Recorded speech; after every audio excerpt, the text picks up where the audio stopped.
په یو حدیث کې یو مختصر ذکر راغلی دی او هغه ذکر په ژبه باندې ډېر زیات آسان دی، ډېر لنډ ذکر دی، خو د هغې فضیلت رسول الله صلی الله علیه وسلم موږ ته دا بیان کړی دی چې په هغه ذکر سره الله رب العالمین دې ویونکي ته او دې ذکر کوونکي ته د جنت 58 دروازې را خلاصوي او را کولاوي. یعنی هغه ذکر چې څوک وکړي الله رب العالمین دې بنده ته د جنت 58 دروازې را کولاو کړي. په کومه دروازه چې دا بنده غواړي جنت ته به داخليږي. حدیث کې راځي عن عقبة بن عامر رضی الله تعالی عنه عن عمر رضی الله تعالی عنه. عقبة ابن عامر رضی الله تعالی عنه روایت کړی دی د عمر رضی الله تعالی عنه نه. عمر رضی الله تعالی عنه فرمایي قال رسول الله صلی الله علیه وسلم، رسول الله صلی الله علیه وسلم فرمایلی دي ما منکم من احد، نشته دی تاسو کې یو کس یتوضأ چې اودس وکړي فیبلغ او فیسبغ الوضوء، کامل اودس وکړي، پوره اودس وکړي او په ښه طریقه اودس وکړي. ثم یقول او دا اودس نه وروسته دا بنده دا کلمات وایي او دا ذکر وکړي چې اشهد ان لا اله الا الله وان محمدا عبد الله ورسوله.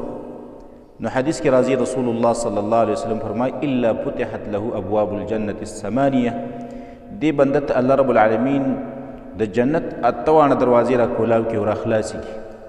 یدخل من ایها شاء، په کومه دروازه چې بیا دا بنده غواړي جنت ته به داخلیږي. آسان کلمات دي، اشهد ان لا اله الا الله وان محمدا عبد الله ورسوله. یو بل حدیث کې اوس لږه شان اضافه نور هم راغلی ده.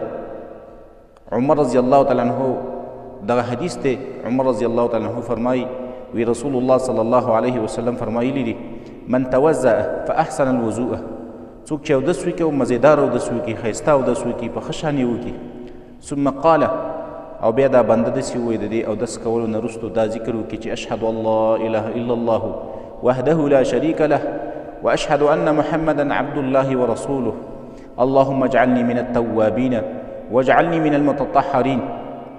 دا کلمات او دا ذکر وکړي نو رسول الله صلی الله علیه وسلم فرمایي فتحت له 8 ابواب الجنه، دی بنده ته الله رب العالمین د جنت 58 دروازې را کولاو کړي. یدخل من ایها شاء، دا بنده به داخلیږي د جنت ته په کومه دروازه چې دا غواړي جنت ته به داخلیږي. نو آسان کلمات دي.